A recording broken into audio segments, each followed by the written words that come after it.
Welcome back to Recap Central. Today we will recap 300, an action drama film about a Spartan king with an army of 300 taking on the Persians. Let's get started.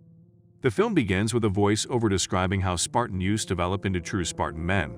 When the infant is delivered, he is extensively examined by a Spartan baby inspector over a cliff where the bones of deceased babies who did not cut are buried hundreds of feet below. If the infant shows indications of weakness, illness, or other issues, he will be terminated. The boys are taught to fight and train at a young age, and when they reach the age of 7, they are separated from their mothers and put through an initiation of rites, which includes being whipped without showing emotion and being left out in the snow and cold to fend for themselves, before being allowed to return home. Sparta is bustling with activity as a Persian messenger rides through the city, requesting to speak with King Leonidas, Jared Butler. In his palm, he clutches the skulls of previous assassinated leaders. The messenger and his soldiers are escorted before the king, where he says that he is coming on behalf of Xerxes, the Persian god/king who has already destroyed hundreds of towns, including other Greek cities such as Athens, and who wishes for Sparta's citizens to submit to him. When Queen Gorgo, Lena Headey, remarks, the messenger becomes enraged and inquires how a woman can speak so freely among males. She responds, Spartan women are the ones who give birth to genuine men. The envoy cautions King Leonidas to consider his response carefully before responding to Xerxes' request for Sparta. But the king turns on the messenger and points his spear in his face, forcing the Persians to retreat to the edge of the dark hole seen in the trailer. The messenger is furious and declares that it is forbidden to murder a messenger and that this is blasphemy, to which Leonidas responds, this is Sparta, before shoving the Persian and his guards into the pit. Sparta has a rule that requires the king to consult the oracle and the ephors, who are the gods' priests and are more creature than man. The oracle is Sparta's most beautiful young woman, and her beauty is also her misfortune since she is compelled to live up in the mountains with these hideous ephors, who are frequently drugged or inebriated, to disclose these truths or destinies. Leonidas ascends the highlands and after presenting money to the ephors and detailing his intention to march north to corner Xerxes' army, he inquires of the oracle. She is the wispy white woman in the trailer who appears to be submerged in water. Sparta, she predicts, will collapse. The ephors assert that he cannot go to war when a celebration is imminent. The king is displeased because he is unable to simply sit and do nothing. Leonidas and his captain, Vincent Regan, are poring over his 300-strong army the next morning. He observes one of the soldiers is the captain's son and remarks that he is too young to truly appreciate the warmth of a lady. But the captain demands that he fight. The sons seem to be proud to be among these very powerful fighters.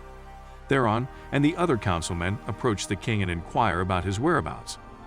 Theron asserts that the oracle has spoken and that he is familiar with the rules and the law. The king claims to be out on a stroll and that these 300 guys are simply his bodyguards. They encounter another troop, the Arcadians, as they march out. The Arcadian commander claims they heard Sparta was heading out to battle Xerxes and have come to participate. However, he is taken aback by the king's tiny force. Here you may see the Spartans' arrogance and cockiness. Leonidas inquires about the occupation of one of Arcadia's troops. His response? He is a sculptor. Another occupation was that of a blacksmith. A third is a potter. Leonidas turns to his 300-strong army and inquires/roars as to their occupation. The Arcadians are greeted with thundering hoo, which they mostly yell when they're revved up, and the king declares that he has more soldiers than you have. The Arcadians are impressed, and the entire community marches down to the seashore. When the group reaches the beach area, the Arcadians begin to question themselves when they notice the number of Persian boats in the water. That night, the Greek gods unleash a massive storm to flip and destroy some of those boats, which initially makes the Arcadians pleased, but by dawn, the number of boats seems to have remained the same. The remaining Spartan soldiers are content, since they can only hope to meet their match, someone who can provide them with a reason to die a beautiful death. They wish to die in the service of a higher cause for their nation. While they are erecting a stone wall, a member of Xerxes' army approaches and demands, once again, that Sparta bow on its knees.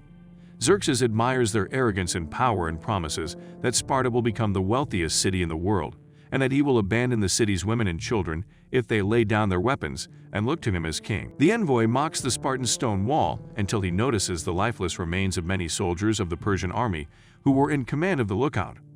One of the Spartans severs the messenger's arm and commands him to inform Xerxes that the battle has begun. While this is occurring, many Spartans become aware that they are being followed. It is revealed to be Ephialtes, a hunchbacked monster that wants to assist in the struggle.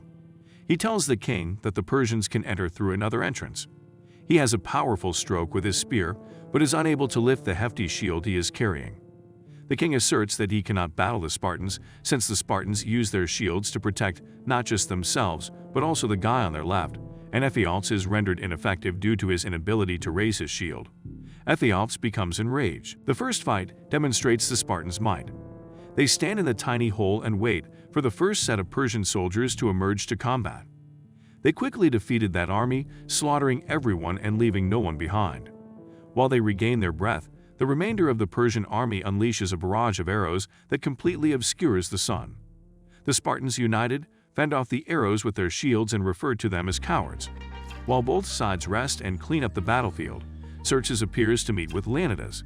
Xerxes is a 7-foot-tall, bald, and pierced god/king. He again allows Leonidas to kneel to him, but the king declines since his thighs are tired from defeating the first Persian army. Xerxes gets enraged and declares that he can wipe away Sparta and no one on earth would ever hear of them or recognize them. He will sever the tongues and eyes of anybody who mentions their name, and soon everyone will forget who King Leonidas and the Spartans are. The following battle will be with the Immortals. They are soulless creatures with dark eyes and fang-like teeth.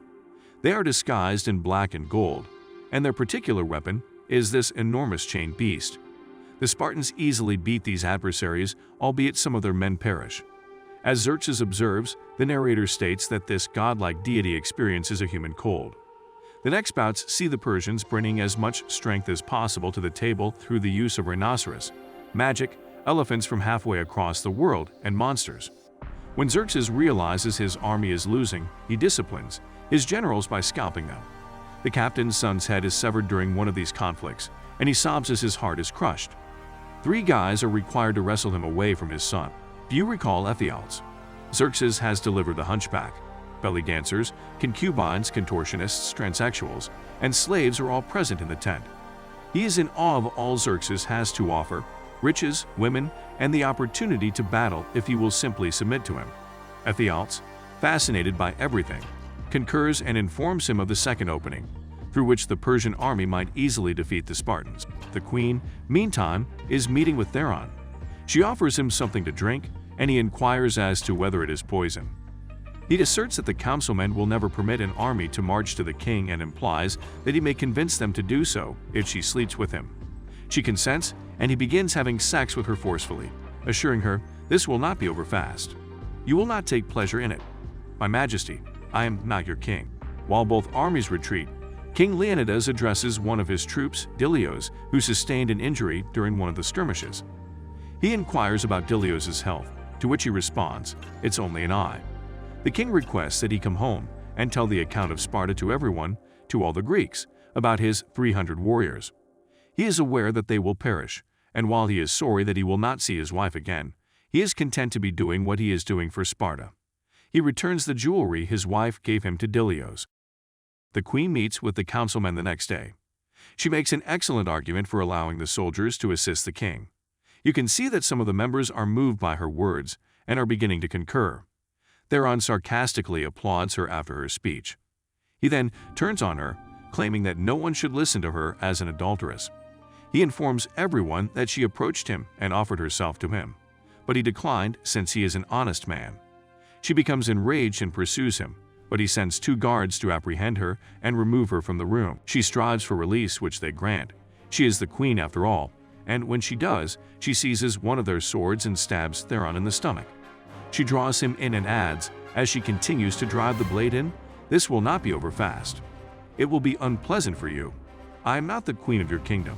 When she draws the blade, his money sack slips out, together with the Persian coins with which he has been bribed. The other councilmen take up one of the coins and soon know he is a traitor. As the Arcadians disperse, the king and the remnants of his army are left. Everybody is surrounded by the Persian army. Once again, Xerxes appears to observe, and one of his minions requests that Leonidas submit to Xerxes. Haven't they gotten the point yet?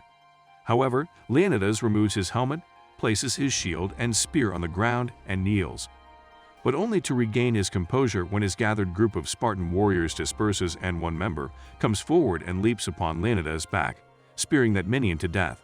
As everyone resumes fighting, the king picks up his spear and hurls it at Xerxes, slicing his cheek in half, but does not kill him. Xerxes is taken aback and raises his palm to his wounded mouth. Spartans, including the king, die one by one. One of them informs him that dying by his side is an honor, to which the king responds that living by his side was an honor.